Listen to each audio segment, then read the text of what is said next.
Next आपके पास बच्चों है property of wave. Properties of wave, wave की जो डिफरेंट प्रॉपर्टीज हैं, किस तरह से ये प्रोपोगेट करती है, किस तरह से इसके अंदर फिनोमिना है, जब ये मूव कर रही होती है तो कौन कौन से फिनोमिना को एग्जिबिट करती है। ओके, इनके बारे में हमारे पास टॉपिक टॉपिक 12.4 बच्चों आप लोगों के पास जो है प्रॉपर्टी। तो फर्स्ट ऑफ ऑल वो कहता है कि जनाब ये क्योंकि वेव है वो एक बड़ा फैसिनेटिंग सा फिनोमिना है।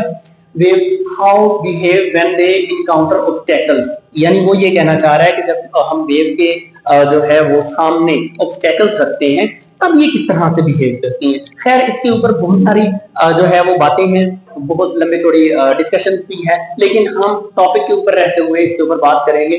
सो वो इसके अलावा कह रहे हैं कि these behaviours include reflection, refraction and diffraction. ये तीनों फिनोमिना आप लोगों ने पहले भी सुने होंगे, ये लाइट के बारे में भी है और वेव के बारे में भी है। सबसे पहला आपके पास रिफ्लेक्शन है, रिफ्रैक्शन है और डाइफ्रैक्शन है। ठीक है, ये बेसिकली इनको आप गौर से सुन लें, ये आपको बहुत ज्यादा काम आएंगे। सबसे पहले लाइट के बारे में भी काम आएंगे, फिर आगे चैप्टर आएगा साउंड, उसके बारे में भी काम आएंगे, बिकॉज इन साउंड भी एक वेव है और वेव्स जो है वो सेम बिहेवियर जो है वो क्या करती है, एग्जिबिट करती है। सबसे पहला हमारे पास है रिफ्लेक्शन ऑफ वेव, कि वेव रिफ्लेक्ट किस तरह से करती है। बेसिकली रिफ्लेक्शन की अगर हम नॉर्मली बात करें तो रिफ्लेक्शन में क्या होता है कि वेव आई, वेव एक रेयर मीडियम से आती है, किसी मीडियम से टकरा के वापस चली जाती है। 100% वेव जो है वो वापस जाना, that phenomena is known as reflection.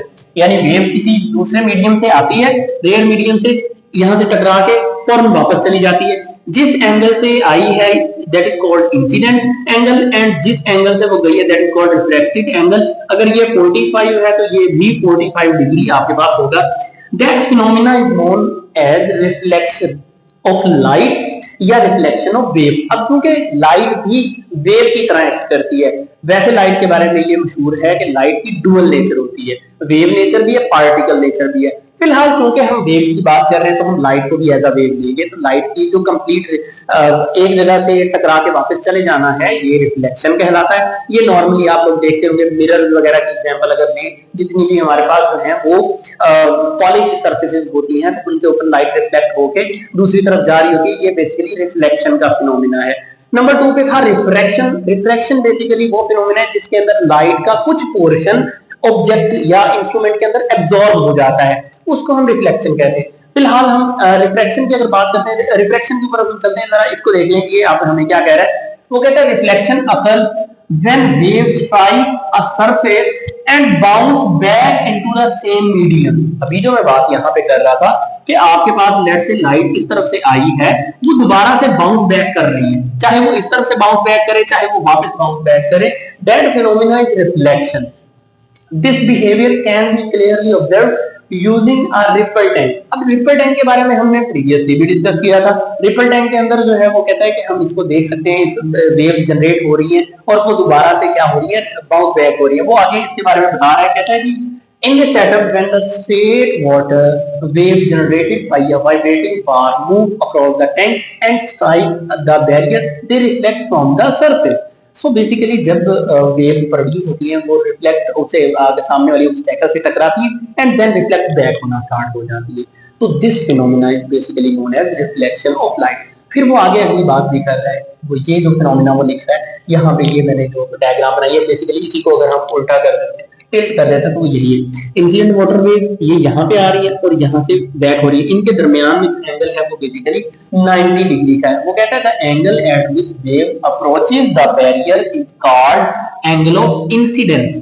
Okay, ये जो मैं आपको बता रहा था कि यहाँ पे एंगल ऑफ इंसिडेंस है, and the angle which they reflect is called angle of reflection. बच्चों इसको भी आप लोगों ने अंडरलाइन करना है। वो angle of incidence, angle of reflection के बारे में डिफरेंस के तौर पे भी पूछ सकता है, वो आपसे ये भी पूछ सकता है कि जनाब मुझे आप इसकी डेफिनेशन बताएं। वो कहता है these two angles are always equal. अभी मैं यहाँ पे बता रहा था ना आप लोगों को कि ये एंगल ऑफ इंसिडेंस 45 है, एंगल ऑफ रिफ्लेक्शन हमारे पास अगेन 45 है। अगर ये दोनों एंगल सेम हो, it means that phenomena is reflection phenomena, reflection हो रही है। ओके, फिर वो कहता है this is called reflection, law of reflection. Law of reflection बन गया एंगल ऑफ इंसिडेंस और एंगल ऑफ रिफ्लेक्शन जो है आपके पास दोनों सेम होनी चाहिए। स्लाइड ऊपर कीजिएगा। सर स्लाइड लिख दीजिएगा। तो एंगल ऑफ रिफ्लेक्शन और एंगल ऑफ इंसिडेंस जो है वो दोनों सेम होने चाहिए। दिस इज बेसिकली रिफ्लेक्शन की डेफिनेशन भी आप इसको कह सकते हैं, लॉ ऑफ रिफ्लेक्शन भी कह सकते हैं। वो लिख रहा है, इसको आपने अंडरलाइन भी करना है। वो कहता है reflection is the bouncing back of wave into the same medium after striking the surface of another medium. मजीद इसको अगर मैं इलेबोरेट करूं तो ये जो सेम मीडियम है ये बेसिकली डेंसर रेयर मीडियम है।